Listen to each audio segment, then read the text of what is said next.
স্বাগতম রিভিউ কথার একেবারে নতুন এপিসোডে। আজ আমরা এমন একটি গাড়ির গল্প শুনবো যা শুধু নিসানের ভবিষ্যৎ নয়, ইলেকট্রিক এসইউভি জগতের ভবিষ্যৎও বদলে দিতে চলেছে। নাম তার নিসান আরিয়া ই-ফোর্স 2025। একটা কথা মনে রাখবেন, এটা শুধু একটা ইলেকট্রিক এসইউভি নয়, বরং ফিউচারিস্টিক টেকনোলজির প্রতীক। নিসান বহু বছর ধরে আমাদেরকে দিয়েছে পাথফাইন্ডার, এক্স-ট্রেইল আর সেই জনপ্রিয় লিফ ইভি, কিন্তু 2025-এর আরিয়া ই-ফোর্স যেন একেবারে অন্য লিগে নিয়ে এসেছে তাদের। আজকের ভিডিওতে আমরা জানবো এর জন্মকথা আর 2025 মডেলের নতুনত্ব, এর এক্সটেরিয়র ডিজাইন যা একেবারে কনসেপ্ট কারের মতো, এর ইন্টেরিয়ার যেখানে ফিউচারিস্টিক বিলাসিতা মিশেছে মিনিমালিজমের সাথে, ই-ফোর্স নামের সেই বিশেষ টেকনোলজি যা এটিকে করে তুলেছে ড্রাইভারের কার, আর ব্যাটারি চার্জিং রেঞ্জ যা নিয়ে সব ইভি ক্রেতার সবচেয়ে বেশি কৌতূহল। তাহলে চলুন আর দেরি না করে শুরু করা যাক নিসান আরিয়া ই-ফোর্স 2025-এর এই মহা গল্প।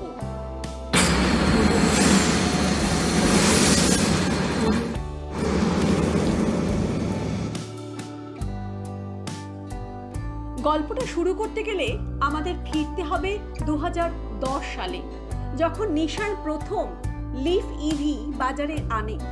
তখনও ইলেকট্রিক কার এত জনপ্রিয় ছিল না, কিন্তু লিফ বিশ্ব জুড়ে একেবারে গেম চেঞ্জার হয়ে দাঁড়ায়। সেই লিফের সাফল্যই আসলে আরিয়ার জন্ম দেয়। আরিয়া প্রথমবার কনসেপ্ট আকারে দেখা দেয় 2019 সালে টোকিও মোটর শোতে। ফিউচারিস্টিক ডিজাইন, পরিষ্কার লাইন, এলইডি লাইট সব কিছু মিলিয়ে গাড়িটি দর্শকদের মুগ্ধ করে। 2020 সালে এটি আনুষ্ঠানিকভাবে প্রোডাকশনে আনা হয়। তবে 2025-এর আরিয়াতে নিসান এনেছে কিছু যুগান্তকারী আপডেট। প্রথমত, ই-ফোর্স অল হুইল ড্রাইভ টেকনোলজি। আগে ইভিতে AWD থাকলেও এভাবে টর্ক ডিস্ট্রিবিউশন এত নিখুঁত ছিল না। দ্বিতীয়ত, ব্যাটারি টেকনোলজিতে উন্নতি, যাতে রেঞ্জ বেড়েছে আগের চেয়ে অনেক বেশি।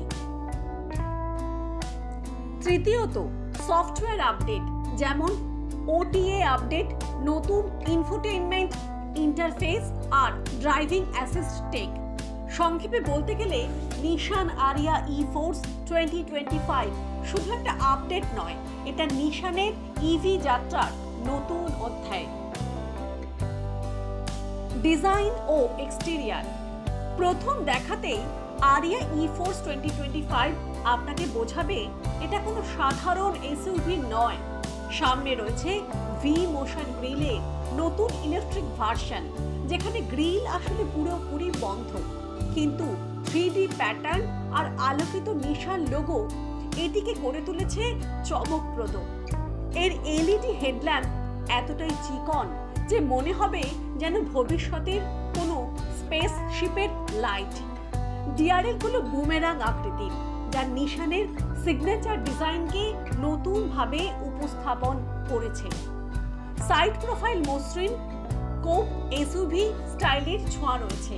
বড় অ্যালয় হুইল, কালো ক্ল্যাডিং আর ঝকঝকে ক্রোম লাইন গাড়িটিকে দিয়েছে প্রিমিয়াম লুক, যা এক প্রান্ত থেকে অন্য প্রান্ত পর্যন্ত চলে গেছে। এটি এখনকার প্রায় সব প্রিমিয়াম ইভি এসইউভি ট্রেন্ড, আর আরিয়া তাতে পিছিয়ে নেই। কালার অপশনও দারুণ, pearl white, aurora green, boulder grey ইত্যাদি। আর 2025 এডিশনে এসেছে নতুন exclusive shade deep ocean blue, যা রাতে এলইডি লাইটের সাথে মিলিয়ে একেবারে অন্য রকম আভা ছড়ায়। সব মিলিয়ে আরিয়া ই-ফোর্সের ডিজাইন শুধু সুন্দর নয়, বরং ভবিষ্যতের ইঙ্গিতবাহী। ইন্টেরিয়ার ও কমফর্ট। গাড়ির ভেতরে ঢুকলেই বোঝা যায় নিসান এখানে একেবারে ভিন্ন লেভেলের চিন্তা করেছে। প্রথমেই চোখে পড়বে মিনিমালিস্ট ড্যাশবোর্ড, যেখানে ফিজিক্যাল বাটন প্রায় নেই। এর পরিবর্তে রয়েছে ক্যাপাসিটিভ টাচ কন্ট্রোল, যা কাঠের প্যানেলের মধ্যে লুকানো থাকে। ব্যবহার করলে যেন হালকা কম্পন অনুভব করবেন, ঠিক স্মার্টফোনের হ্যাপটিক ফিডব্যাকের মতো। সেন্টার কনসোলে রয়েছে বড় 12.3 ইঞ্চির ইনফোটেইনমেন্ট স্ক্রিন এবং ডিজিটাল ড্রাইভার ডিসপ্লে। দুটি স্ক্রিন একসাথে মিশে গেছে, ফলে দেখতে লাগে যেন একটি লম্বা স্ক্রিন। সিটগুলোতে রয়েছে প্রিমিয়াম লেদার, সাথে হিটিং এবং ভেন্টিলেশন। পেছনের সিটও বেশ আরামদায়ক এবং ফ্ল্যাট ফ্লোর থাকার কারণে 3 জন যাত্রী আরামে বসতে পারে।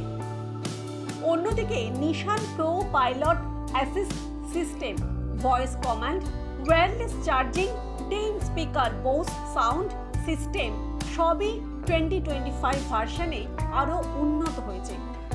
এবং হ্যাঁ, ইন্টেরিয়ারের সবচেয়ে বড় ইউএসপি হলো স্পেস আর ওপেননেস, কারণ ব্যাটারি ফ্লোরে রাখা হয়েছে, ফলে ভেতরে প্রচুর জায়গা। এক কথায় আরিয়া ই-ফোর্সের কেবিন হলো futuristic luxury with zen feeling. Yeah.